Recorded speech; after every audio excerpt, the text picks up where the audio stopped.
ঢাকা বিশ্ববিদ্যালয় সহ তুমি যে কোনো পাবলিক ইউনিভার্সিটিতে অ্যাডমিশন পরীক্ষা দাও না কেন, তোমার অ্যাডমিশন প্রিপারেশনটা শুরুই করতে হবে প্রশ্ন ব্যাংক অ্যানালাইসিসের মাধ্যমে। তাহলে চলো আজকের ক্লাসে আমরা দেখিনি যে প্রশ্ন ব্যাংক কিভাবে অ্যানালাইসিস করে এবং কিভাবে অ্যানালাইসিস করলে তুমি প্রশ্ন ব্যাংক থেকে কমন পাবা এবং প্রশ্ন ব্যাংক তোমার কি কি কাজে আসবে। সর্বপ্রথমে আমরা দেখব ঢাকা বিশ্ববিদ্যালয়ে ইংলিশ কোয়েশ্চেনটা দেখব। তুমি বাংলা, ইংরেজি, সাধারণ জ্ঞান যেই প্রশ্নেই হোক না কেন, যে কোনো প্রশ্ন ব্যাংকই তুমি অ্যানালাইসিস করতে পারবা আজকের ভিডিও দেখার পর। ওকে, দেখো বি ইউনিটের আমরা ইংরেজি এমসিকিউটা দেখি। তোমরা অনেকে বলো যে ভাই আমি কিভাবে প্রশ্ন ব্যাংক সলভ করব, আমাকে একটু শিখিয়ে দেন। এই কথাটাই ভুল। প্রশ্ন ব্যাংক কখনো সলভ করতে হয় না, প্রশ্ন ব্যাংক অ্যানালাইসিস করতে হয়। প্রশ্ন ব্যাংক জিনিসটা কি? প্রশ্ন ব্যাংক জিনিসটা হচ্ছে যে বিগত সালে অ্যাডমিশনে যে প্রশ্নগুলো আসছে ওই প্রশ্নগুলো দিয়ে একটা বই তৈরি করা হয় এবং সেই বইয়ে হচ্ছে সেই প্রশ্নের অ্যান্সার, সেই প্রশ্নের ব্যাখ্যা এগুলো দেওয়া থাকে। এখন এটা কেন পড়বো আমরা? এটা এই কারণেই পড়বো যে এই প্রশ্নগুলো দেখলে আমরা বুঝতে পারবো কোন কোন টপিক থেকে কোয়েশ্চেন আসে এবং টপিকগুলো যখন বুঝে যাব আমরা, সেই টপিকের যে অ্যান্সার বা ব্যাখ্যাগুলো আছে প্রশ্ন ব্যাংকে দেয়া, সেই ব্যাখ্যা থেকেও কিন্তু কমন চলে আসে। এবং অনেক সময় দেখা যায় যে এক ইউনিভার্সিটির কোয়েশ্চেন অন্য ইউনিভার্সিটিতে পরের বছর চলে আসছে। যেমন আমি যেই বছর পরীক্ষা দিয়েছি ঢাকা ইউনিভার্সিটিতে, তখন হচ্ছে সাধারণ জ্ঞানে একটা কোয়েশ্চেন আসছিল যেটা তার আগের বছর রাজশাহী ইউনিভার্সিটিতে আসছিল, ওইখান থেকে ঢাকা ইউনিভার্সিটির কোয়েশ্চেনে ডিরেক্টলি কমন চলে আসছে। ওকে, তাহলে তোমাকে কি করতে হবে? ধরো তুমি একটা কোয়েশ্চেন ব্যাংক বই নিছো, নেওয়ার পর তুমি পাশাপাশি একটা খাতা নিবা। খাতা নিয়ে তোমার হচ্ছে তুমি যে কোনো টপিক পড়তেছো, বাংলা হোক, ইংরেজি হোক, সাধারণ জ্ঞান হোক বা অন্য যে কোনো সাবজেক্ট হোক, তুমি প্রথমে একটা কোয়েশ্চেন দেখছো, দেখার পর তুমি কোয়েশ্চেনটা পড়বা। কোয়েশ্চেন সমাধান করা লাগবে না, বইয়ের ভিতরে অ্যান্সার দেওয়া আছে, তুমি অ্যান্সার দেখো, সমস্যা নেই, মুখস্থ করা লাগবে না। তুমি জাস্ট দেখবা কোন টপিক থেকে কোয়েশ্চেন আসছে এবং ওই কোয়েশ্চেনের ব্যাখ্যাটা কি। এই দেখো, যেমন দেখো বলছে ইফ যুক্ত সেন্টেন্স দিয়ে কোয়েশ্চেন করছে, the migrants had taken more precautions, যদি যদি অভিবাসীরা আরো বেশি সাবধানতা অবলম্বন করতো, দে ড্যাশ সার্ভাইভ, তাহলে তারা হয়তো বেঁচে থাকতো। এটা কোয়েশ্চেন। এখন ইফ যুক্ত সেন্টেন্স তার মানে কি? এটা আসছে কন্ডিশনাল সেন্টেন্সের টপিক থেকে, কন্ডিশনাল সেন্টেন্সের টপিক থেকে। তাহলে তুমি বুঝে গেলা যে ইংরেজি দ্বিতীয় পত্রের কন্ডিশনাল সেন্টেন্স এর টপিক থেকে ঢাকা ইউনিভার্সিটিতে কোয়েশ্চেন আসে, তাহলে কন্ডিশনাল সেন্টেন্সের টপিকটা তোমাকে সুন্দর করে পড়ে ফেলতে হবে। তুমি খাতাতে টপিকগুলো লিস্ট করবা। তাহলে এটা হইলো। এখন এখানে অ্যান্সার কি? অ্যান্সার তোমার দেখার দরকার নাই, কারণ তুমি তো এখনো পড়া শুরুই করো নাই, তুমি কোয়েশ্চেন ব্যাংক অ্যানালাইসিস করতেছো। অ্যান্সার তুমি দেখো, সমস্যা নাই। অ্যান্সারটা কি হবে? অ্যান্সার হবে ইফ যুক্ত সেন্টেন্সে যদি হ্যাড প্লাস ভি থ্রি থাকে, এই পাশে যদি হ্যাড প্লাস ভি থ্রি থাকে, তাহলে ওই পাশে কি হবে? উড কুড মাইট এর সাথে ভি থ্রি, তাহলে উড কুড মাইট এর সাথে হ্যাভ এর সাথে ভি থ্রি। ভি থ্রি তো দেয়াই আছে, তাহলে would have, would have, would could might যে কোনো একটা এর সাথে হ্যাভ এর সাথে ভি থ্রি, তাহলে এটা অ্যান্সার হয়ে গেল। তাহলে অ্যান্সার হবে কি? এই যে সি নাম্বারটা অ্যান্সার হয়ে যাবে। যাই হোক, তোমাকে এইখানে আসলে অ্যান্সার ওইভাবে দেখতে হবে না, কারণ তুমি এখন কোশ্চেন ব্যাংক অ্যানালাইসিস করতেছো, অ্যানালাইসিসটা মেন। তারপর কোশ্চেন ব্যাংক বইয়ে তুমি দেখবা এইভাবে সুন্দর করে একটা অ্যান্সার দেয়া আছে, অ্যান্সারটা দেখছো এবং এক্সপ্লেনেশন দেয়া আছে। এইটা ভাইয়া, এইটা হচ্ছে এই অ্যানালাইসিসটা, মানে অ্যানালাইসিস যখন করবা তখন একটা এমসিকিউর ব্যাখ্যা যখন পড়বা, এই ব্যাখ্যা থেকে তুমি 70 থেকে 80% এমসিকিউ এই জায়গা থেকেই কমন পেয়ে যাওয়া। তুমি ইংরেজি বা বাংলা বা জিকে যেটাই হোক না কেন, সেটা টপিকটা নির্বাচন করছো এবং টপিকের ভিতরেও এইটা মূলত আসছে থার্ড কন্ডিশনাল থেকে, এবং থার্ড কন্ডিশনাল কিভাবে কাজ করে এইখান থেকে কিন্তু তোমার কমন চলে আসবে কোথায়? অন্য কোনো ইউনিভার্সিটিতে বা ঢাকা ইউনিভার্সিটিতেই আবার থার্ড কন্ডিশনাল থেকে কোয়েশ্চেন করে ফেলতে পারে।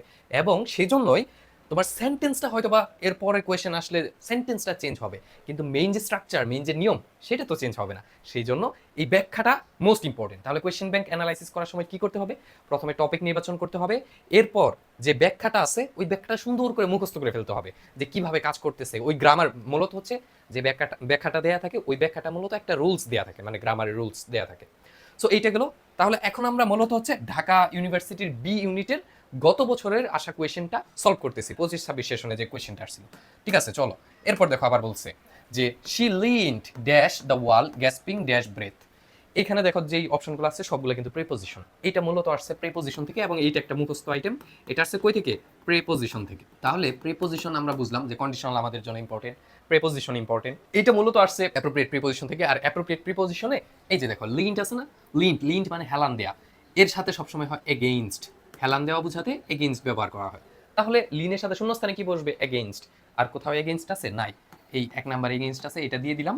আর এইটা দিলে এটা অটোমেটিক হয়ে যাবে, কারণ আর কোনো অপশনে তো এগেইনস্ট নাই, এইটা হয়ে যাবে। বাই দ্য ওয়ে, আমি যখন পরীক্ষা দিয়েছিলাম ঢাকা ইউনিভার্সিটি, তখন কিন্তু আমার ইংরেজিতে 15তে 15 ছিল, অর্থাৎ 15টা এমসিকিউ আসে, আমার 15তে 15ই ছিল, ফুল মার্কস ছিল কিন্তু। এরপর হচ্ছে এখানে অ্যান্সার দেওয়া আছে এ নাম্বার, এবং এক্সপ্লেনেশনে কি দেওয়া আছে দেখো, লিন এগেইনস্ট অর্থ কোনো কিছুর সাথে ঠেস দেওয়া বা হেলান দেওয়া। তাই এখানে হি লিনড এগেইনস্ট দ্য ওয়াল, অর্থাৎ সে হেলান দিয়েছিল দেয়ালে। বুঝতে পারছো কিভাবে অ্যান্সার করতে হয়? এর মাধ্যমে কিন্তু এর পাশাপাশি তুমি কিছু কিছু প্রশ্নে দেখবা এইরকম আরো কিছু প্রিপোজিশন ব্যাখ্যাতে দেয়া আছে, যেগুলো এক্সট্রা দেয়া আছে, মুখস্থ করে ফেলবা। ওইখান থেকে এইটুক নিশ্চিত থাকো যে তুমি যে কোনো ইউনিভার্সিটি পরীক্ষা দাও, কমন পাবা, সেখান থেকে অনেক বেশি কমন পাবা। তোমরা যারা ইংরেজি নিয়ে টেনশনে আছো, অ্যাডমিশন ইংরেজি নিয়ে, তোমরা বি ইউনিটের হও, সি ইউনিটের হও, যে ইউনিটের হও না কেন, বা হচ্ছে বিজ্ঞান বিভাগের শিক্ষার্থী যারা মানবিক বা কমার্সে পরীক্ষা দিতে চাও, তোমাদের সবার জন্য এবং সকল ইউনিভার্সিটির অ্যাডমিশন ক্যান্ডিডেটদের জন্য আমার ইংরেজি কোর্স, এবং এই ইংরেজি কোর্সে তোমাদের অ্যাডমিশন গ্রামার, ইংরেজি প্রথম পত্র, অ্যাডমিশন রিটেন সহ A to Z কমপ্লিট করে দেওয়া হবে। কোর্সের প্রাইস 1250 টাকা হলেও 20 তারিখ পর্যন্ত তোমরা ভর্তি হতে পারবা 890 টাকায়। এবং ভর্তি হতে এখানে হোয়াটসঅ্যাপ নাম্বার দিয়ে আছে, তোমরা চাইলে নক দিতে পারো, এবং নক দিলেই তুমি ভর্তি হয়ে যেতে পারবা। এবং প্রত্যেকটা ক্লাস কিন্তু আমিই নিব। যেমনটা আমি বলেছিলাম যে আমি যেইভাবে যে টেকনিকগুলো ফলো করে ঢাকা ইউনিভার্সিটিতে ইংরেজিতে ফুল মার্কস পেয়েছিলাম, তোমাদেরকেও আমি ঠিক সেম ভাবে গড়ে তুলবো, যেন তুমিও ঢাকা ইউনিভার্সিটিতে ভালো একটা মার্কস অর্জন করতে পারো ইংরেজিতে। এরপর দেখো কি বলছে, 4 নাম্বার কোয়েশ্চেন বলছে অ্যান্টোনিম ইমপ্রুডেন্ট। অ্যান্টোনিম বলছে, তাই না? অ্যান্টোনিম, তাহলে এটা এই কোয়েশ্চেনটা কোথা থেকে আসছে? এই কোয়েশ্চেনটা আসছে হচ্ছে মুখস্থ থেকে বা ভোকাবুলারি আইটেম থেকে। সো এটা কিন্তু একটা মুখস্থ আইটেম, ইংরেজি গ্রামারের কোনো না, বিষয় না। ইমপ্রুডেন্টের কি হবে বলো তো? অ্যান্টোনিম বলছে, অ্যান্টোনিম ওয়াইজ, রেকলেস, হ্যাসিডেন্ট, ইনজুডিসিয়াস। এটা হবে ইমপ্রুডেন্ট। ইমপ্রুডেন্ট মানে হচ্ছে যে চিন্তা ভাবনা করে কাজ করে না। এটার বিপরীত হচ্ছে ওয়াইজ মানে কি, যে চিন্তা ভাবনা করে কাজ করে। যেমন দেখো এইখানে আবার সুন্দর করে এই যে ব্যাখ্যা দেয়া আছে, এই ভোকাবুলারি আইটেমগুলোর থেকে তোমার কোশ্চেন ব্যাংকে তুমি এইটা হচ্ছে তোমার মেইন ওয়ার্ড, এটার অ্যান্সার এইটা, জাস্ট এই দুইটা দেখলেই কিন্তু হবে না। তুমি এইখানে এই যে অপশনগুলো আছে, দেখবা অন্য ইউনিভার্সিটিতে এই অপশন থেকে মেইন হচ্ছে তোমার মেইন কোয়েশ্চেনে অপশনটা দিয়ে বলছে এইটার সিনোনিম কি। যেমন ইনজুডিসিয়াসের সিনোনিম জিগাইতে পারে। ইনজুডিসিয়াস মানে বিচক্ষণ না, মানে বিচার বিবেচনা না করে কাজ করে এমন। হ্যাসিটেন্ট দিয়ে হচ্ছে তোমার ভোকাবুলারি দিয়ে দিতে পারে, রেকলেস দিয়ে দিতে পারে। সো এই সবগুলোর মানেই হচ্ছে যে চিন্তা ভাবনা করে কাজ করে না এমন, কিন্তু ওয়াইজ মানে হচ্ছে যে চিন্তা ভাবনা করে কাজ করে। আচ্ছা, এইটা তুমি পাবা কই? যখন হচ্ছে তুমি কোয়েশ্চেন ব্যাংকটা পড়বা, তখন দেখবা এইভাবে দেয়া আছে, ইমপ্রুডেন্ট শব্দের অর্থ অবিবেচক, মানে হচ্ছে যে বিবেচনা করে না। আর ওয়াইজ মানে হচ্ছে যে বিবেচনা করে কাজ করে। আবার দেখো রেকলেস, ওই যে অপশনগুলো ছিল, রেকলেস মানে বেপরোয়া, ইনজুডিসিয়াস মানে অবিচক্ষণ, আবার হচ্ছে হ্যাসিটেন্ট মানে দ্বিধান্বিত।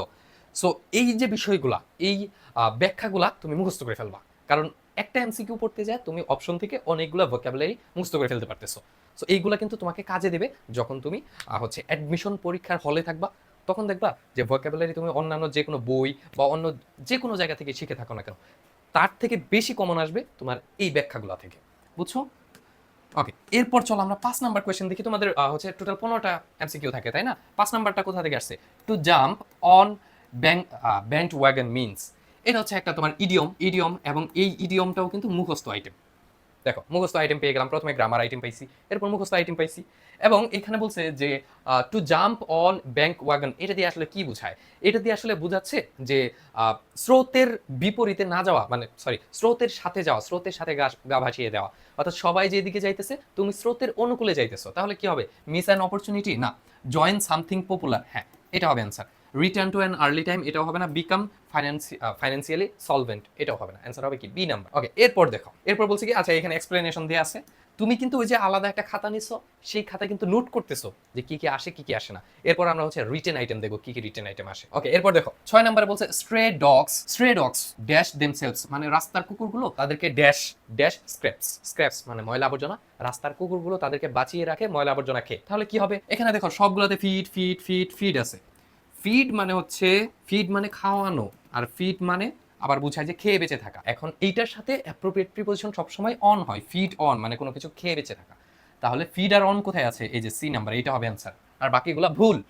সো এই কোয়েশ্চেনটা কোথা থেকে আসছে? এইটাও কিন্তু প্রেপোজিশন থেকে। দেখো অ্যাপ্রোপ্রিয়েট প্রিপোজিশন থেকে আমরা 2টা কোয়েশ্চেন পেয়ে গেলাম মাত্র 15টা এমসিকিউর ভিতরে, আবার 2টা কন্ডিশনাল সেন্টেন্স থেকে আছে।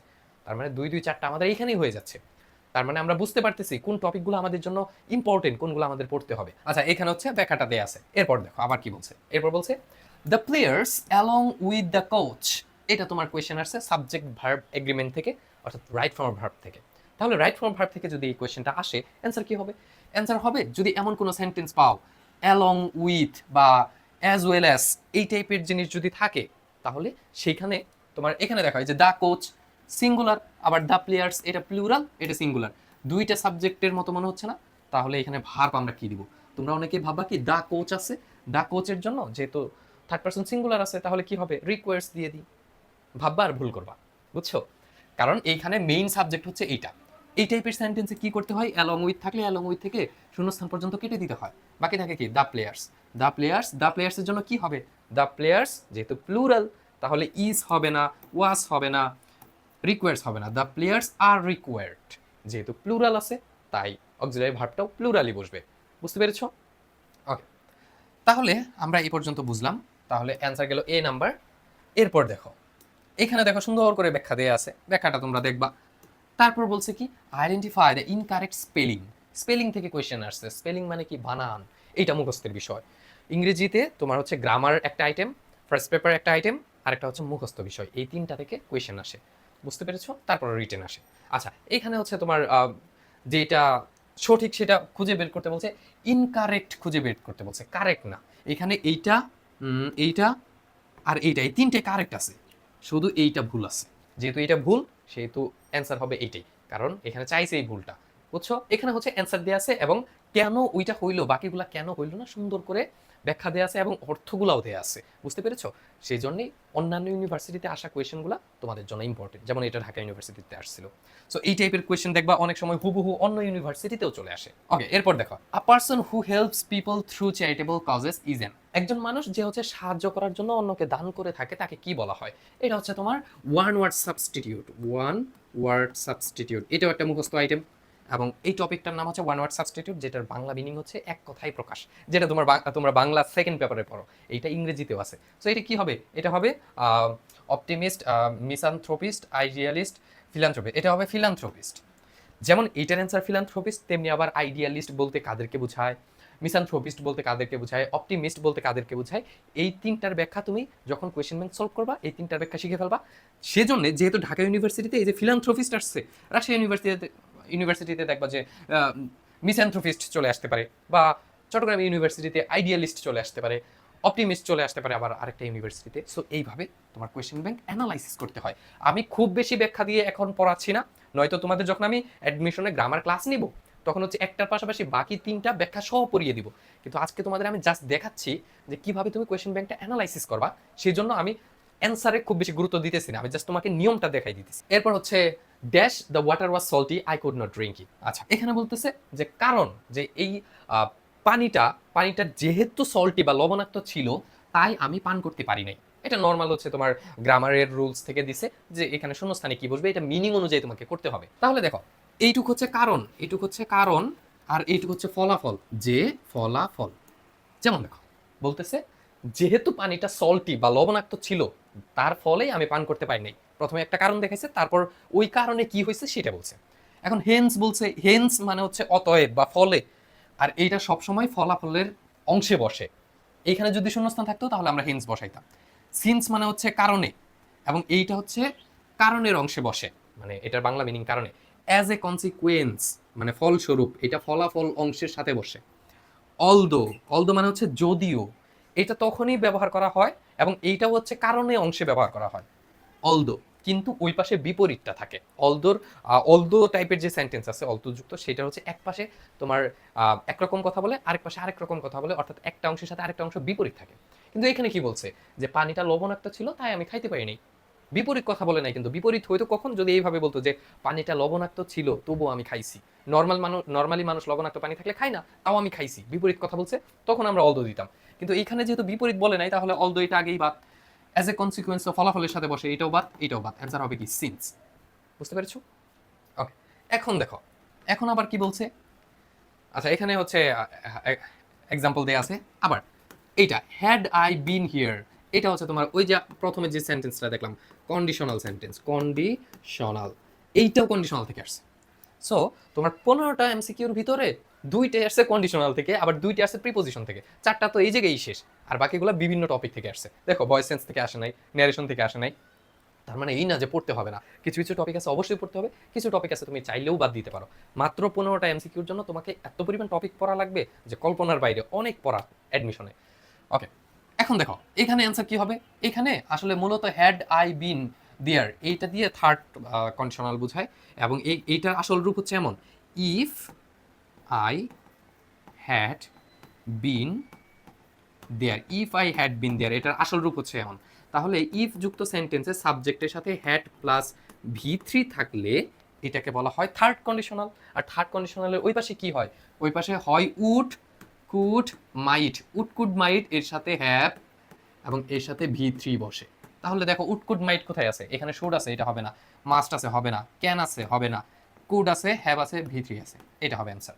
সো আমাদের 11টা শেষ হয়ে গেল। এখন আমরা চলো দেখি। আচ্ছা, এখানে এক্সপ্লেনেশন দেওয়া আছে, এরপর দেখি। বলছে the lack of rain this year may dash. আমি যেমন অনেক কিছুই বলছে, যাই হোক, এখন আমরা এখানে মেইন জিনিস কোথায় দেখবো? এটা হচ্ছে তোমার বাংলা মিনিং এবং গ্রামার্টিক্যাল ছোটখাটো একটা নিয়ম থেকে দিছে, বড় কোনো টপিক না। এখানে মেইনলি দেখো, এখানে মেইনলি আমাদের লক্ষ্য করতে হবে কোথায় জানো? এই যে মে। মে একটা মোডাল ভার্ব, এটা একটা বেসিক থেকে কোয়েশ্চেন। মোডালের পর সবসময় ভার্বের বেস ফর্ম বসে। তাহলে আমাদের অক্সিলারি ভার্ব দেওয়া আছে, মেইন ভার্বটা দেয়া নেই, ভার্ব বসাইতে হবে। তাহলে যদি আমরা ভার্ব বসাইতে যাই, আমাদের আগে ভার্ব খুঁজতে হবে, তাই না? দেখো বলছে হ্যাভ অ্যাডভার্স এফেক্ট। এখন হ্যাভ বলছে, এফেক্টটা হচ্ছে ভার্ব, হ্যাভের পর যদি ভার্ব বসে তাহলে ভি থ্রি বসে। এখানে ভি থ্রি নাই, এটা ভুল। অ্যাডভার্সলি ইফেক্ট, ইফেক্ট ভার্ব না, ইফেক্ট হচ্ছে একটা অ্যাডজেক্টিভ, ইফেক্ট ভার্ব না, তাহলে এটা ভুল। কারণ আমাদের এই জায়গায় লাগবে ভার্ব, মেইন ভার্ব লাগবে, প্রিন্সিপাল ভার্ব লাগবে। তারপর বলছে আমাদের এই এফেক্ট আর এফেক্ট এই দুইটা হচ্ছে হইতে পারে, আর এইটাও ভুল, এইটাও ভুল, কারণ দুইটাতে ইফেক্ট আছে, ইফেক্ট কখনো ভার্ব না। দুইটা যেহেতু ভার্ব, তাই আমরা দেখি এখানে কি বলছে, অ্যাডভার্সলি এফেক্ট, এইখানে ভার্বের বেস ফর্মটা আছে। এইখানে যেহেতু মোডাল ভার্ব মে, মের পর যে ভার্বটা আসবে ওইটা বেস ফর্মে বসবে। হ্যাভ যেটা আছে, হ্যাভ আইসে, হ্যাভ আসার পর বেস ফর্মে বসছে, ঠিক আছে, কিন্তু হ্যাভের পর আবার বেসিক নিয়ম হচ্ছে হ্যাভের পর যদি কোনো ভার্ব আসে সেটা ভি থ্রিতে বসে, কিন্তু এখানে ভি থ্রি দেয় নাই। আর অ্যাডভার্স যেটা এটা হচ্ছে তোমার অ্যাডভার্ব, অ্যাডভার্বের জন্য আলাদা কোনো নিয়ম নেই, তাহলে এটা ভুল হয়ে যাচ্ছে, অ্যান্সার হবে এটা অ্যাডভার্সলি এফেক্ট। এখানে অ্যাডভার্ব বসছে, অ্যাডভার্সলি এটা হচ্ছে একটা অ্যাডভার্ব, আর এফেক্ট যেটা এটা হচ্ছে ভার্বের বেস ফর্ম, মানে মেইন ভার্ব আর কি। তাহলে আমাদের অ্যান্সার হচ্ছে সি। তাহলে দেখো এই জায়গা হচ্ছে সুন্দর করে ব্যাখ্যা দেওয়া আছে, অ্যান্সার সি। মোডাল ভার্বের পর ভার্বের ভি ওয়ান বসে। এফেক্ট শব্দটি নাউন, ইফেক্ট শব্দটি নাউন, ইফেক্ট শব্দ নাউনও হয় আবার অ্যাডজেক্টিভ হয়, দুইটাই হয়। সো বলছে সেজন্য অপশন বি আর ডি আগেই ভুল, শুধু থাকে অপশন এ এবং অপশন সি। অপশন এ তে অ্যাডভার্সলি এফেক্টেড থাকলে সঠিক হইতো, মানে এফেক্ট যে আছে, এফেক্টেড থাকলে সঠিক হইতো, মানে ভি থ্রি থাকলে সঠিক হইতো। সো এখানে বলছে কি, এই যে এফেক্ট আছে এই জায়গায় যদি এইভাবে থাকতো এফেক্টেড, তাহলে এটা রাইট হয়ে যেত, কিন্তু ওইভাবে নাই, তাই ওইটা ভুল। ওকে, এরপর দেখো, চলো আমরা এখন কিছু রিটেন দেখি, ঢাকা ইউনিভার্সিটিতে রিটেন কি কি আসে। তার আগে আরো দুইটা আছে, আমি দেখাই দিই। The teacher asked Jeffer. দেখো এইটা তুমি এটা নর্মালি আসছে তোমার সেন্টেন্স টপিক থেকে, যে ইন্টারোগেটিভ সেন্টেন্স কিভাবে হয়। Dash your homework yesterday during the time allotted to you. প্রশ্নবোধক চিহ্ন আছে, তার মানে এটা কি ইন্টারোগেটিভ সেন্টেন্স, তুমি একটু বাদ দাও, এটুকু দেখার দরকার নাই। Dash your homework, so interrogative sentence শুরু হবে তোমার অক্সিলারি ভার্ব দিয়ে বা হচ্ছে ডাব্লিউএইচ ওয়ার্ড দিয়ে। অক্সিলারি ভার্ব কোথায় আছে? সবগুলাতেই আছে। আচ্ছা থাকুক, তাহলে দেখি ইয়েস্টারডে আছে, তার মানে কি অতীতের কথা বলতেছে, তাহলে আমাদের অতীত খুঁজতে হবে। ডিড অতীত আছে, ক্যান এটা ভুল, হ্যাভ এটা ভুল, আর এটাও ভুল। দেখো আমাদের সমাধান এমনি বের হয়ে গেল। আমরা স্টেপ বাই স্টেপ আগাবো, প্রথম স্টেপেই যদি আমাদের অ্যান্সার আইসা পড়ে তাহলে আসলো, আর যদি না আসতো তাহলে আমরা দ্বিতীয় স্টেপে যাইতাম। দ্বিতীয় স্টেপ কি? দ্বিতীয় স্টেপে আমরা দেখতাম যে তোমার অক্সিলারি ভার্বের পর সাবজেক্টটা আছে কিনা, সাবজেক্টের পর মেইন ভার্বটা আছে কিনা, মানে একটা প্রশ্নবোধক চিহ্ন, প্রশ্নবোধক সেন্টেন্স কিভাবে হয়? প্রথমে ডাব্লিউএইচ ওয়ার্ড অথবা হচ্ছে তোমার অক্সিলারি ভার্ব বা বি ভার্বটা থাকে, এরপর হচ্ছে মেইন সাবজেক্টটা থাকে, এরপর হচ্ছে মেইন ভার্বটা থাকে, মেইন ভার্বটা থাকে, এরপর হচ্ছে কোয়েশ্চেন মার্ক চিহ্ন হয় সবার শেষে। সো এইভাবে আমরা ধাপে ধাপে আগাইতাম। ওকে, এরপর দেখি। আচ্ছা, তারপর দেখো এখানে 14 নাম্বার বলছে figure of speech. Figure of speech জিনিসটা কি? ফিগার অফ স্পিচ বলতে বোঝায় যে ইংরেজি তোমার সাহিত্যে অনেক সাহিত্যিক টার্ম আছে, মানে সাহিত্যিক কিছু ভাষা আছে, যেমন হচ্ছে কোন লাইন দিয়ে, কবিতার কোন লাইন দিয়ে তোমার হচ্ছে তোমার পার্সোনিফিকেশন বা হচ্ছে কোনটা দিয়ে উপমা বুঝাইতেছে, কোনটা দিয়ে প্রতীকী বুঝাইতেছে, কোনটা দিয়ে হচ্ছে তোমার একটা বলে আরেকটা অর্থ দিতেছে। এই যে যে বিভিন্ন জিনিস আমরা বাংলা যখন কবিতা পড়ি তখন বলি না যে এইটা উপমা দিয়ে বুঝাইছে বা এইটা প্রতীকী ভাবে বুঝাইছে, যে এইটা এইটা বলছে কবিতাতে কিন্তু আসলে বুঝাইতেছে অন্যটা। এই জিনিসগুলোকে ইংরেজি ভাষায় বলা হয় ফিগার অফ স্পিচ। সো এইটা আমি তোমাদের যখন অ্যাডমিশনে ক্লাস নিব তখন এটা আমি বুঝিয়ে দিব। সো এইটা যেহেতু তোমাদের জন্য নতুন, তোমরা কলেজে এটা দেখো নাই, তাই আমি এখানে আলাদা করে আলোচনা করব না। বুঝতে পেরেছো? এটা আমি যখন ইউটিউবেও এটা নিয়ে আমি ফ্রি ক্লাস দিব, সমস্যা নেই। ওকে, যাই হোক, মানে এইটা সাহিত্যিক টার্ম, অর্থাৎ তোমার লিটারেচার পার্ট থেকে আসছে। এরপর দেখো the synonym of exhausted. Exhaust মানে কি? ক্লান্ত হয়ে যাওয়া। এটা সিনোনিম বলছে। এটা সিনোনিম কি? এক্সস্টেড মানে হচ্ছে এনার্জেটিক? না, হবে না। ইনভেগোরেন্ট হবে না। রিপ্লেনিশ আর ডিপ্লিটেড কোনোটাই হবে না, হবে কি? ডিপ্লিটেড। ডিপ্লিটেড এটা হবে অ্যান্সার। এখন দেখো এইটা তোমাদের টোটাল 15টা এমসিকিউ গুলো, একটু পরেই আমরা হচ্ছে তোমার রিটেনটা দেখবো। রিটেন কি কি কোয়েশ্চেন আসে, রিটেনে কিভাবে ফুল মার্কস পাবা, কিভাবে কি করবা সব দেখাবো। এইখানে এমসিকিউতে ধরো এমসিকিউ 15টা আসে, 15টার ভিতরে তোমার যতটা ভুল হবে মার্কস কিন্তু তত কমবে। 15টাতে মার্কস থাকে 15, সেখানে তুমি যার ক্লাস করতেছো এখন মানে তোমার সীমান্ত ভাইয়া, তার কিন্তু ইংরেজিতে 15তে 15 ছিল, অর্থাৎ ফুল মার্কস ছিল। বুঝতে পারছো? ফুল মার্কস ছিল। সো যারা আমাদের হোয়াটসঅ্যাপ গ্রুপে অ্যাড আছো তারা জানো আমি তোমাদের সেখানে হচ্ছে আমার অ্যাডমিশন রেজাল্টটা দিয়েছিলাম, যে আমি আসলে ইংরেজিতে কত পাইছিলাম সেটা। আচ্ছা যাই হোক, সেটা আলাদা বিষয়। সো এই 15তে 15 তুমি যদি পেতে চাও তাহলে অবশ্যই তোমাকে কিছু ট্রিক্স ফলো করতে হবে, কিছু নিয়ম ফলো করতে হবে, কিছু বেসিক দুর্বলতা যেগুলো থাকে এগুলো তোমার সলভ করতে হবে। তারপরে গিয়েই তুমি আমার মতো ইংরেজিতে 15তে 15 পেতে পারবা। পাবা না যে এমন না, অবশ্যই পাবা, কিন্তু তুমি যদি ঠিকভাবে গাইডলাইন মেনে পড়াশোনা করো। আর সেজন্যই ইংরেজির পুরো দায়িত্ব তুমি নিশ্চিন্তে সীমান্ত ভাইয়ের উপর ছেড়ে দিতে পারো। তুমি যে কোনো ইউনিভার্সিটিতে পরীক্ষা দাও না কেন, তোমার ইংরেজি A to Z কমপ্লিট করে দেওয়ার দায়িত্ব আমার। তুমি 3 মাস টাইম পাবা এইবার অ্যাডমিশন সিজনে। এই 3 মাসের ভিতরে তুমি যদি ঠিকভাবে গাইডলাইন মেনে পড়াশোনা করো তাহলে কিন্তু এই অ্যাডমিশনে ইংরেজি নিয়ে তোমার আর কোনো টেনশন থাকবে না ইনশাআল্লাহ। এইটুকু অ্যাটলিস্ট গ্যারান্টি আমি দিতে পারি। ইংরেজি নিয়ে তোমার কোনো ভয় থাকবে না, ইভেন ইংরেজিটা তোমার স্ট্রং পয়েন্ট হয়ে যাবে। সো এখানে ডিটেলস দেওয়া আছে, তোমরা স্ক্রিনশট করে দেখে নিতে পারো। আর 20 তারিখের আগে কিন্তু তোমার 20 তারিখ বলতে তোমার এই মাসের 20 তারিখ, অর্থাৎ 20 আগস্টের আগে আমাদের কোর্সের প্রাইস 890 টাকা। প্রত্যেক মাসে পেমেন্ট করতে হবে না, জাস্ট একবার পেমেন্ট করলেই হবে 890 টাকা। এরপর যেই ভর্তি হও না কেন কোর্সের প্রাইস কিন্তু 1250 টাকা হয়ে যাবে। আর ভর্তি হওয়ার জন্য এখানে হোয়াটসঅ্যাপ নাম্বার দেওয়া আছে, তুমি চাইলেই যোগাযোগ করতে পারো আমার। তাহলে চলো আমরা এখন ঢাকা ইউনিভার্সিটিতে বি ইউনিটে গত বছর কি কি রিটেন কোয়েশ্চেন আসছিল সেটা দেখি, এবং কোয়েশ্চেন ব্যাংকটা অ্যানালাইসিস করি, বা হচ্ছে কোয়েশ্চেনটা অ্যানালাইসিস করি। প্রথমেই ঢাকা ইউনিভার্সিটিতে বি ইউনিটে প্রথমেই আসছিল প্যারাগ্রাফ। প্যারাগ্রাফ আসছিল কি? Shared parental responsibility in family. বুঝতে পারছো? এইটা আসছিল। সো এইটা হচ্ছে মূলত তোমাদের ফার্স্ট পেপারের একটা প্যাসেজ থেকে আসছিল এই তোমার ইয়াটা কি বলে প্যারাগ্রাফটা। সো এইখানে মার্কস ছিল 10, আর এইখানে ছিল 5। এটা ছিল তোমার দ্য চেঞ্জিং সেন্টেন্সেস, অ্যাসার্টিভ থেকে negative, interrogative, active passive, direct indirect মানে ন্যারেশন। আরেকটা আসছিল কি? আরেকটা আসছিল ট্রান্সলেশন। সো এখানে তোমাদের ছিল 5 মার্কস। তারপর রিটেনে, গত বছর রিটেনে তোমার রিটেনের 3 নম্বর অংশে আসছিল 5টা ফ্রেজ দিয়ে দিছিল, 5টা ফ্রেজ এবং ওয়ার্ড দিছিল, কিছু ওয়ার্ড এবং ফ্রেজ দিছে। এইটা দিয়ে বলছে তোমাকে সেন্টেন্স মেক করতে হবে অর্থবোধক, আর এখানে ছিল 5 মার্ক। টোটাল রিটেন থেকে আসছিল তোমাদের 20 মার্ক, আর এমসিকিউতে ছিল কত? 15। টোটাল 35-এ পরীক্ষা হয় ইংরেজি। বুঝতে পেরেছো? সো এই ছিল তোমাদের কোয়েশ্চেন ব্যাংক অ্যানালাইসিসটা। আর কোয়েশ্চেন ব্যাংক কিভাবে অ্যানালাইসিস করতে হয়, কি কি কোয়েশ্চেন আসে এটা। আর তোমরা যারা কোর্সে ভর্তি হতে চাও এখানে হোয়াটসঅ্যাপ নাম্বার দেওয়া আছে, দ্রুত ভর্তি হয়ে যেতে পারো কোর্সের প্রাইস বেড়ে যাওয়ার আগে। সো দেখা হবে নেক্সট ক্লাসে, সে পর্যন্ত সকালে ভালো থাকো, আল্লাহ হাফেজ।